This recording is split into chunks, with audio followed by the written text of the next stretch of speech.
2 के स्टार्टिंग में हम एक लड़के को दिखते हैं जो कि बहुत ज्यादा घायल था, पर तभी वो एकदम से चिल्लाता है और सियाल की तरह ही एक डीमन से कॉन्ट्रैक्ट बनाता है। फिर हम कुछ समय बाद का सीन दिखते हैं जहां अब उसकी जिंदगी बहुत अच्छी हो चुकी है और सियाल की तरह ही उसके पास भी खुद का एक बटलर है जो कि सेबेस्टियन की तरह ही उसकी खातिरदारी करता है, पर वो अपने बटलर की बिल्कुल भी इज्जत नहीं करता। और हम दिखते हैं कि जो भी उसके घर में काम करता है उन्हें ब्रूटली असोल्ट करता है और हमें पता चलता है कि इसका जो बटलर है उसका नाम क्लाउड है। जिसके बाद क्लाउड उसे बताता है कि आज आपके चाचा और नॉल्ड हमारे साथ खाना खाएंगे। तो एलोइस कहता है कि उसे बाहर में जाने दो, मेरे चाचा को बस मेरा पैसा चाहिए। क्लाउड उसे बताता है कि उनके साथ एक पुजारी आने वाले हैं जिन्हें आप पर शक है कि आप उनके भतीजे नहीं हो। तो एलोइस घबरा जाता है और उसे कहने लगता है कि अभी तक हमने तैयारी नहीं की, पर क्लाउड उसे कहता है कि आप चिंता मत कीजिए। तो क्लाउड अकेला ही डिनर टेबल की तैयारी कर देता है, जो देखकर एलोइस कहता है तुमने अच्छा काम किया, अब बस मेरे अंकल आ जाएं। जिसके बाद हम एलोइस के अंकल को देखते हैं जो कि उस पुजारी के साथ यहाँ आ रहे थे और उनके साथ विस्काउंट रूट भी था जो कि हमेशा की तरह ही अपनी ओवर एक्टिंग कर रहा था। एलोइस के अंकल का नाम आर्नोल्ड है और वो उस पुजारी को बताता है कि उसका भतीजा एलोइस जन्म के वक्त ही किडनैप हो गया था। तो एलोइस की मॉम ने गुस्सा होकर खुद की ही जान ले ली। जिसके बाद एलोइस के फादर ने उसे ढूंढने की बहुत ही कोशिश की, पर वो उन्हें कहीं नहीं मिला। लेकिन एक दिन एलोइस वापस आया एक ब्लैक बटलर के साथ और उसके तुरंत बाद ही एलोइस के फादर की इन्फेक्शन से मौत हो गई, जिस वजह से एलोइस के अंकल को लगता है कि एलोइस उनका असली भतीजा नहीं है, वो बस ट्रेंसी फैमिली की प्रॉपर्टीज हड़पने के लिए उनकी एक्टिंग कर रहा है। जिसके बाद वो लोग वहाँ पर पहुँच जाते हैं और वहाँ पर जो कीमती सामान था उसे देखकर तो विस्काउंट डांस करने लगता है क्योंकि उसे कीमती चीजों से प्यार है। तो एलोइस भी अपनी एक्टिंग शुरू कर देता है और उन लोगों को दिखाता है कि वो अपने परिवार से कितना प्यार करता था, जिस वजह से उसने अभी तक ये चीजें बेची नहीं है। अब डिनर के वक्त एलोइस उन्हें बताता है कि मैं गाँव में हमेशा बीमार रहता था, पर फिर भी वो लोग मुझसे गुलामों की तरह काम कराते रहते थे। मैं वहाँ बिल्कुल अकेला था, पर वहाँ एक लड़का था जो मेरी ही जैसी सिचुएशन में था। हमने एक दूसरे को अपना भाई समझा, पर उस रात मैंने देखा कि मेरे चारों तरफ लाशें पड़ी थी। उनमें से मेरा भाई जैसा दोस्त भी था जिसकी मेरे सामने मौत हो गई और मैं दोबारा अकेला हो गया। अब उसकी इमोशनल स्टोरी सुनकर विस्काउंट और पुजारी दुखी हो जाते हैं, पर उसके अंकल को इससे बिल्कुल भी फर्क नहीं पड़ता। एलोइस कहता है जो हो गया सो हो गया, पर अब मैं बिल्कुल भी अकेला नहीं हूँ। वो अपने अंकल के पास जाकर कहता है अंकल आप मेरे साथ है ना? पर अंकल एक बात सुनो, मुझसे हमेशा दूर रहा करो क्योंकि तुम में से बहुत बदबू आती है। जिसके बाद वो लोग यहाँ से चले जाते हैं, पर उसके अंकल के जाने से पहले एलोइस उनसे कहता है अंकल आपको मेरे पैसे चाहिए ना? और वो उन सारे पैसों को फेंक देता है। वो बहुत सारे प्रॉपर्टीज के पेपर्स भी फेंक देता है। अब उसका लालची अंकल इस मौके को हाथ से कैसे जाने दे, वो जल्दी से जमीन पर से उन चीजों को उठाने लगता है, जो देखकर एलोइस बहुत ही हंस रहा था और वो क्लाउड से हंसने को कहता है, पर वो बिल्कुल भी हंसता नहीं है, वो बिल्कुल सीरियस था। मैं ऐसी चूते हरकतें नहीं करता। अब रात के समय उनके गेट पर एक अननोन पर्सन आता है और बाहर बहुत बारिश हो रही थी, जिस वजह से वो आदमी बहुत ही गंदा हो गया था, जो देखकर एलोइस को बिल्कुल भी अच्छा नहीं लगता। पर उस इंसान में से बहुत ही अच्छी महक आ रही थी, तो एलोइस उसे घर में आने की इजाजत दे देता है। अब अंदर आकर एलोइस उसे पूछता है कि तुम्हारे इस बड़े से बैग में क्या है, मुझे दिखाओ ना, कम से कम ये बैग बाहर तो जाता है, मैं तो कभी बाहर घूमने जा ही नहीं पाया, मैं यहाँ बहुत ही बोर हो जाता हूँ। तभी वो बंदा उसे बताता है कि मेरे पास एक मजेदार चीज है तुम्हारे घर के बेसमेंट में, जो सुनकर एलोइस बहुत ही खुश हो जाता है। जिसके बाद वो लोग बेसमेंट में जाते हैं जहाँ उन्हें एक कीमती बॉक्स मिलता है। वो बंदा उससे उस बॉक्स को लेने की कोशिश करता है, पर तभी वहाँ पर क्लॉड आकर उस पर अटैक कर देता है, जिससे उस बंदे का केव हट जाता है और हम दिखते हैं कि ये बंदा कोई और नहीं बल्कि सेबेस्टियन है। तो सेबेस्टियन तेजी से वहाँ से भागने लगता है। जब क्लॉड उस पर अटैक करता है तो वो उस बॉक्स को बचाकर सारे अटैक अपने आप पर ले लेता है, जो देखकर क्लॉड समझ जाता है कि उसमें जरूर कोई खास चीज है। तभी भागते समय वो बॉक्स खुल जाता है और हम दिखते हैं कि उस बॉक्स में सियाल था, जिसे देखकर एलोइस कहता है सियाल फैंटम हाइव, तो सच में ये तुम हो? मैं तुमसे कब से मिलना चाहता था। तभी सेबेस्टियन उससे कहता है ओए चूहे जैसी शकल के, अपने गंदे हाथ मेरे मास्टर से दूर रखना, इसी में तेरी भलाई है। पर सेबेस्टियन उसे इग्नोर करके कैसे भी करके यहाँ से भाग गया था। क्लॉड उसके पीछे जाने वाला था, पर एलोइस उसे पकड़कर कहता है कि तुम कहीं मत जाओ, अगर तुम चले गए तो मैं अकेला हो जाऊंगा, मैं फिर से अकेला नहीं होना चाहता। क्लाउड उससे कहता है मास्टर आप चिंता मत कीजिए, मैं आपको कभी भी छोड़ने नहीं वाला। दूसरी तरफ हम देखते हैं कि सेबेस्टियन सियाल को लेकर यहाँ से निकल चुका था और अब वो बिल्कुल सेफ है। फिर हम अगले दिन का सीन देखते हैं जहाँ सियाल ने गाँव की नदी में एक डैम बनवाया था जिससे वहाँ सुनामी ना आए, और उसने ऐसा इसलिए कराया है जिससे लोगों के सामने फैंटम हाई परिवार की इमेज अच्छी हो जाए, और इस काम के लिए लोग उसकी तारीफ भी करते हैं। अब सियाल के लिए यहाँ सब अच्छा चल रहा था, पर तब भी वहाँ पर एली आ जाती है और उससे कहने लगती है सियाल सियाल सियाल इसे देखो, एक हिरन। कहते हैं कि ये हिरन बहुत ही रेयर है, इसे ढूंढना बहुत ही मुश्किल है, ये सफेद हिरन है जो खुशियाँ लाता है। एली सियाल से कहती है तुम मेरे लिए उस सफेद हिरन को ढूंढोगे ना, पर सियाल को इन सब बातों पर बिल्कुल भी विश्वास नहीं है, जो सुनकर एलिजाबेथ बच्चों की तरह रोने लगती है। ये देखकर सियाल का दिमाग खराब हो जाता है और वो सेबेस्टियन से कहता है कि जल्दी से एक बोट की तैयारी करो, जो सुनकर एली खुश हो जाती है। जिसके बाद वो वहाँ से जाने के लिए तैयार थे तो सेबेस्टियन फिनी की टीम को बताता है कि हम लोग एक सफेद हिरन को ढूंढने के लिए जा रहे हैं, वैसे भी मास्टर के बहुत सारे दुश्मन हैं, तो हम पर कभी भी हमला हो सकता है, तो तुम सब बचाव के लिए तैयार रहना, फालतू की चीजों में मत लग जाना। पर सेबेस्टियन के जाने के बाद फिनी की टीम प्लान बनाती है कि वो उनसे पहले ही उस सफेद हिरन को ढूंढ लेंगे, जिससे मास्टर सियाल खुश हो जाएंगे। पर वो लोग हिरन को तो नहीं ढूंढ पाते, बल्कि उसकी जगह पता नहीं क्या क्या ढूंढ लेते हैं, जो देखकर सियाल कहता है अबे पागल हो क्या, ये हिरन नहीं है, तुमने हिरन की जगह पता नहीं क्या क्या ढूंढ लिया। और हम देखते हैं कि दूर से लाओ ये सब देख रहा था, और ये सब देखकर वो अपना दिमाग चलाता है और उसी जगह पर सट्टेबाजी की दुकान लगा लेता है, और उसके पास लड़की तो है ही, तो कस्टमर आना बिल्कुल भी नहीं रुकते, साले ठरकी कहीं के। दूसरी तरफ वो लोग थक चुके थे तो वो पहले लंच करने का डिसाइड करते हैं, तो सेबेस्टियन जल्दी से उनके लिए एक अच्छी सी डिश बना देता है जो कि उन्हें बहुत ही पसंद आती है।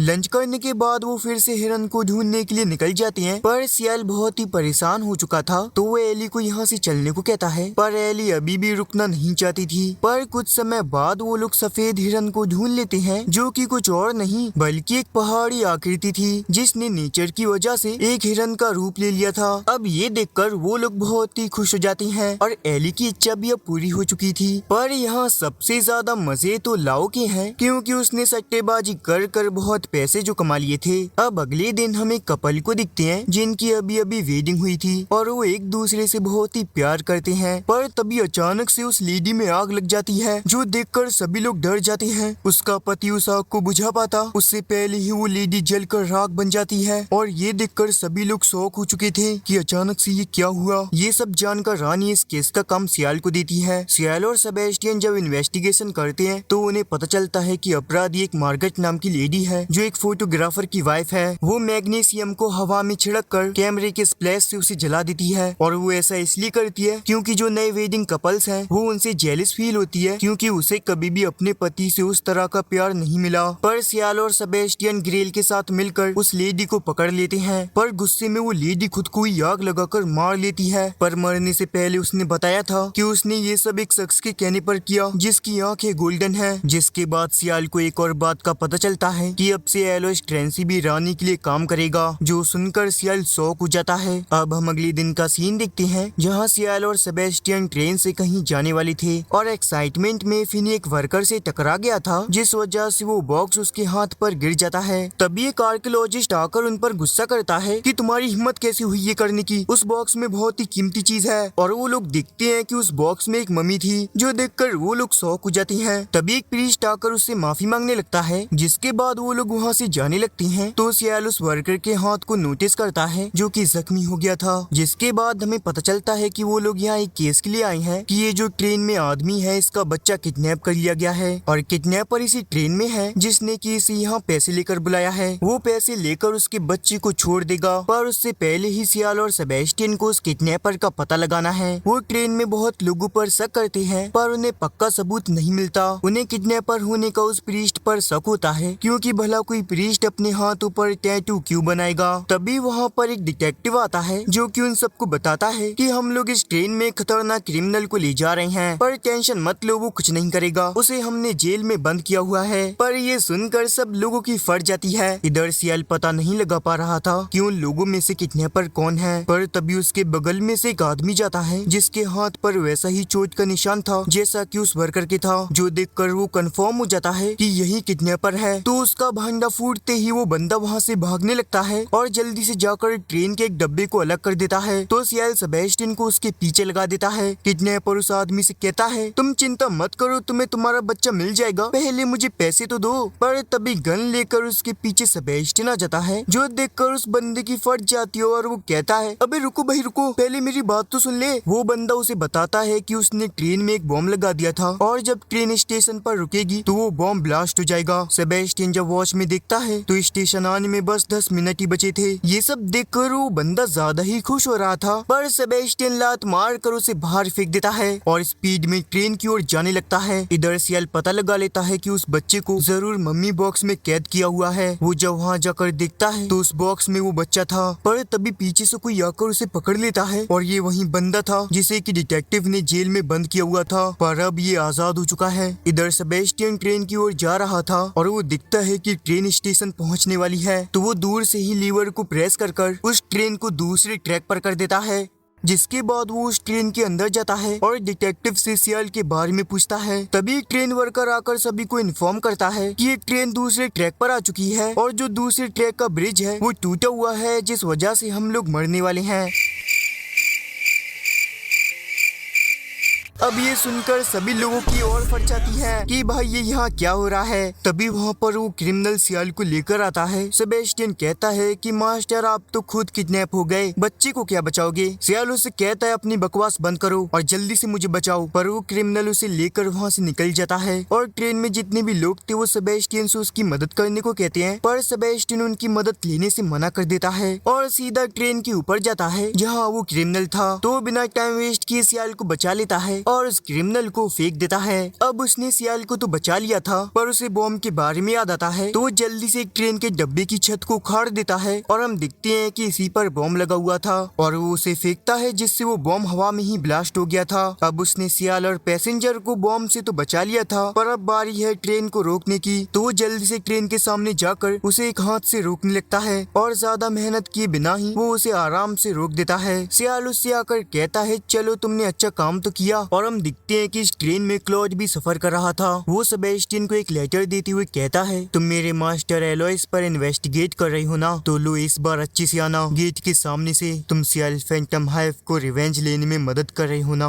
इधर हम सुमा को दिखते हैं जो कि गरीबों में खाना बांट रहा था। तभी सेबेस्टियन आकर उसे बताता है कि सियाल अपनी याददाश्त खो चुका है और सेबेस्टियन सियाल के सारे करीबी लोगों को ये बता देता है और उनसे कहता है वो सियाल के आगे नॉर्मल बिहेव करें, जिससे उसे इसके बारे में पता न चले। फिर हम अगले सीन में दिखते हैं जहां सियाल और सेबेस्टियन और बाकी सब लोग एलोइस की पार्टी में जा रहे थे, पर सियाल वहां पहुंचकर कुछ अजीब महसूस करता है। पार्टी के समय एक मेड सियाल पर वाइन गिरा देती है और उसे साफ करने के बहाने सियाल का आई पैच लेकर वहां से भाग जाती है। तो सियाल जब उसका पीछा करता है तो वो उसी बेसमेंट में जाता है जहाँ पहले सेबेस्टियन आया था, जिस वजह से पहले के विजन आने की वजह से उसे हेडेक होने लगता है। तो जंगल में भाग जाता है कि तभी उसके आगे वो मेड आती है, पर सियाल ने पता लगा लिया था कि वो मेड कोई और नहीं बल्कि एलोइस ट्रेंसी है। तभी सही समय पर वहाँ सेबेस्टियन आ जाता है, जिसके बाद एलोइस अपना मकसद बताता है कि वो सियाल फैंटम हाइव को चाहता है, जिसके लिए वो कुछ भी करेगा। वो उसे धमकी देता है कि सियाल अपने आप को मुझे सौंप दो, वरना पार्टी में जितने भी लोग हैं वो उन सबको मार देगा। तो सियाल सेबेस्टियन को उसे बचाने का ऑर्डर देता है। उसके ऑर्डर्स मानकर सेबेस्टियन एलोइस के बंदूं को चौको दे देता है। इधर पार्टी में जो वो मेड थी वो एक म्यूजिक इंस्ट्रूमेंट का यूज करके सारे गेस्ट को अपने कंट्रोल में ले लेती है, पर सही समय पर सेबेस्टियन आकर अपनी ट्रिक से उसके मैजिक को रिफ्लेक्ट कर देता है, जिससे सारे लोग ठीक हो जाते हैं। और इसी बीच हमें एक फ्लैशबैक दिखाया जाता है जहां जब सेबेस्टियन सियाल की आत्मा को लेने की कोशिश करता है तो उसे पता चलता है कि सियाल के अंदर उसकी आत्मा है ही नहीं, उसकी सोल को क्लॉड ने चुरा लिया था जब वो सियाल को वहां लेकर गया था, पर वो सियाल की बॉडी के बिना उसका यूज नहीं कर सकता। सियाल अपनी याददाश्त और सोल खो जाने की वजह से उसकी रिवेंज लेने की इच्छा खत्म होती जा रही है, वो पहले वाला सियाल नहीं रहा। तो सेबेस्टियन तय करता है कि सियाल को फिर से उसका सियाल बनने के लिए दूसरे रिवेंज की जरूरत है। तो खुपच में जाकर क्लॉड और सेबेस्टियन एक सौदा करते हैं कि सियाल के रिवेंज का नया टारगेट एलोइस होगा और क्लॉड और सेबेस्टियन इसके लिए लड़ेंगे कि सियाल की सोल किसकी होगी। सेबेस्टियन सियाल को बताता है कि उसकी फैमिली के मर्डर के पीछे एलोइस का हाथ है, तो सियाल बाकी सब भूलकर एलोइस को मारने का फैसला करता है। एलोइस ने सेबेस्टियन और क्लाउड के बैटल के लिए एक बहुत बड़ा चेस बोर्ड तैयार किया था और इस बैटल का विनर तय होने वाला था कि तभी वो लोग दिखते हैं हैं कि सियाल ने एलोइस को चाकू मार दिया था। एलोइस चिल्ला चिल्ला कर कह रहा था कि हम दोनों को डीमन द्वारा धोखा दिया जा रहा है। क्लाउड सियाल को रोकने आता है पर गलती से एलोइस के खून के हाथ उस पर लग जाते हैं और मौका मिलते ही उसके खून को चख लेता है और ये नोटिस करता है कि सेबेस्टियन सियाल की आत्मा से कितना ऑब्सेस्ड है, क्योंकि भले ही वो डार्कनेस में रहता है पर उसकी आत्मा प्योर और बेदाग है। एलोइस चिल्ला चिल्ला कर क्लाउड से मदद मांगता है पर वो उसे पूरी तरीके से अनदेखा कर देता है और दर्द की वजह से एलोइस बेहोश हो गया था। जब उसकी आंखें खुलती हैं तो वो नोटिस करता है कि क्लाउड पहले की तरह उसकी देखभाल नहीं कर रहा था। इस बात से परेशान होकर वो सियाल के पास जाता है जहाँ हमें एलोइस के पास्ट के बारे में पता चलता है। हमें पता चलता है कि उसका असली नाम जिम मेकिन है और उसका एक छोटा भाई था जिसका नाम लूका था। एक रात एलोइस ने पूरे गाँव को मरा हुआ पाया जिसमें लूका भी शामिल था। उसकी मौत की वजह से वो डिप्रेशन में चला जाता है, जिसके बाद उसे एक सेक्स स्लेव के रूप में पिछले ट्रेंसी हेड के पास लाया जाता है जो उसके साथ रोजाना पलंग तोड़ता था। इसी बीच एलोइस क्लाउड से कॉन्ट्रैक्ट बनाता है और वो ट्रेंसी को फंसाकर उसकी पूरी जायदाद हड़प लेता है। जिसके बाद एलोइस को पता चलता है कि उसके गांव पर जिसने अटैक किया था वो सेबेस्टियन है, जिसने ये सब एक फॉर्मर मास्टर के ऑर्डर पर किया था। पर एलोइस को पता चल जाता है कि सेबेस्टियन सियाल से कनेक्टेड है, तो वो उसी दिन फैसला कर लेता है कि वो उसे दर्द देने के लिए सियाल को छीन लेगा। फिर हमें प्रेजेंट का सीन दिखाया जाता है जहाँ क्लाउड एलोइस को मार देता है, ये कहते हुए कि उसको उसके जैसी आत्मा की भूख नहीं है पर वो उसका कुछ यूज कर सकता है। इधर सियाल को रानी से केस को सॉल्व करने का मिशन दिया गया था और वो उसमें ही लगा हुआ था, पर तभी अचानक से उस पर अटैक हो जाता है। सेबेस्टियन सियाल को पहले सेव करता है और उसे एक बॉक्स में छिपने को कहता है। सियाल पर अटैक विलियम और उसके चेले ने किया था जो उसकी सोल की इन्वेस्टिगेशन कर रहे थे। सेबेस्टियन उनसे लड़ना स्टार्ट करता है पर दूसरी तरफ सियाल को अपनी मेमोरीज के फ्लैशबैक आ रहे थे और वो एलोइस के वर्ड से परेशान हो जाता है। उसे दिखाई देता है कि सेबेस्टियन को छिपा रहा था, जो देखकर उसे गुस्सा आ जाता है और वो वहाँ से भाग जाता है। पर रास्ते में उसे एलोइस की मेड पकड़ लेती है और वो उसे बताती है कि सियाल ही एलोइस है। जिसके बाद वो लोग सियाल को टॉर्चर करते हैं, जहाँ क्लाउड उसे ये सोचने के लिए हिप्नोसिस करता है कि एलोइस की मेमोरीज ही उसकी अपनी मेमोरीज हैं और वो सियाल को एलोइस की रिंग पहना देता है। सेबेस्टियन जब उसके पास आता है तो सियाल को लगता है कि सेबेस्टियन ने ही उसकी फैमिली को मारा था और वो उसे डरने लगता है और मेमोरीज खो जाने की वजह से उसे लगता है कि क्लाउड ही उसका बटलर है। ये सब देखकर सेबेस्टियन डिसाइड करता है कि अब वो सीधा क्लाउड को रास्ते से हटाएगा।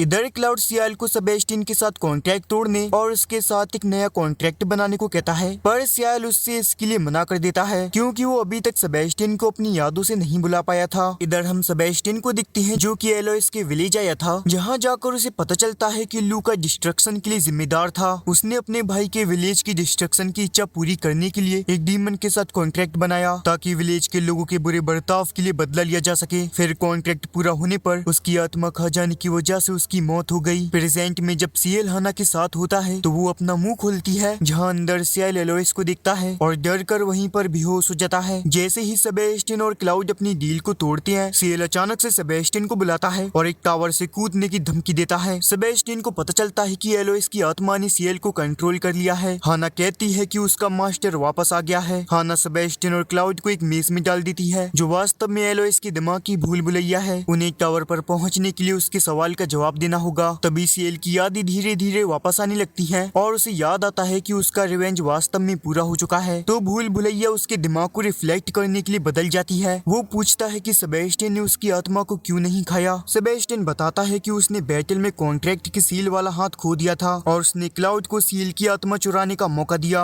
और हमें ये पता चलता है कि लूका ने जिस डीमन के साथ कॉन्ट्रैक्ट किया था वो कोई और नहीं हाना थी, जो एलोइस और लूका से प्यार करने लगी थी। तभी सियल सेबेस्टियन को उसकी आत्मा को खाने का ऑर्डर देता है, पर एलोइस उसकी बॉडी को वापस से कंट्रोल कर लेता है, ये कहते हुए कि उसे ऐसे लोग मिल गए हैं जो उससे प्यार करते हैं। वो हाना के साथ एक कॉन्ट्रैक्ट बनाता है और क्लाउड से कहता है कि वो बस क्लाउड का प्यार चाहता था। अब एलोइस के न्यू कॉन्ट्रैक्ट के मुताबिक सेबेस्टियन और क्लाउड को एक ड्यूल करना होगा और जो विनर होगा वो सियल की आत्मा को ले सकता है। इस बैटल में सेबेस्टियन क्लाउड को हरा देता है और उसे मार देता है। हाना सियल के साथ ओशन में कूद जाती है, जिससे सेबेस्टियन को कुछ ऐसा पता चलता है जिस वजह से सेबेस्टियन सियल के जागते ही उसे मारने की कोशिश करता है। इधर हाना क्लाउड के साथ ही मर जाती है और उन्हें हमेशा के लिए एलोइस और लूका से मिला देती है। कुछ समय बाद सियल सेबेस्टियन की तरह लाल आंखों के साथ घर आता है और वो अपने सारे दोस्तों को आखिरी गुड बाय कहता है, अपने सारे सर्वेंट्स को निकालता है और सेबेस्टियन के साथ शहर को छोड़ देता है। ये पता चलता है कि कॉन्ट्रैक्ट में एलोइस ने हाना से सियल की आत्मा को किसी भी डीमन के लिए अनएटेबल बनाने के लिए कहा था। उसने सियल को एक डीमन के रूप में रिइंकार्नेशन देकर जानबूझकर ये किया, जिस वजह से सेबेस्टियन ने उसे मारने की कोशिश की और इस वजह से सेबेस्टियन सियाल की आत्मा को कंज्यूम नहीं कर सकता। फिर भी वो उसके कॉन्ट्रैक्ट से बंधा हुआ है, तो सेबेस्टियन सियाल के लिए अपनी सर्विस को अभी भी कंफर्म करता है और उसे अपने साथ अंडर वर्ल्ड में ले जाता है।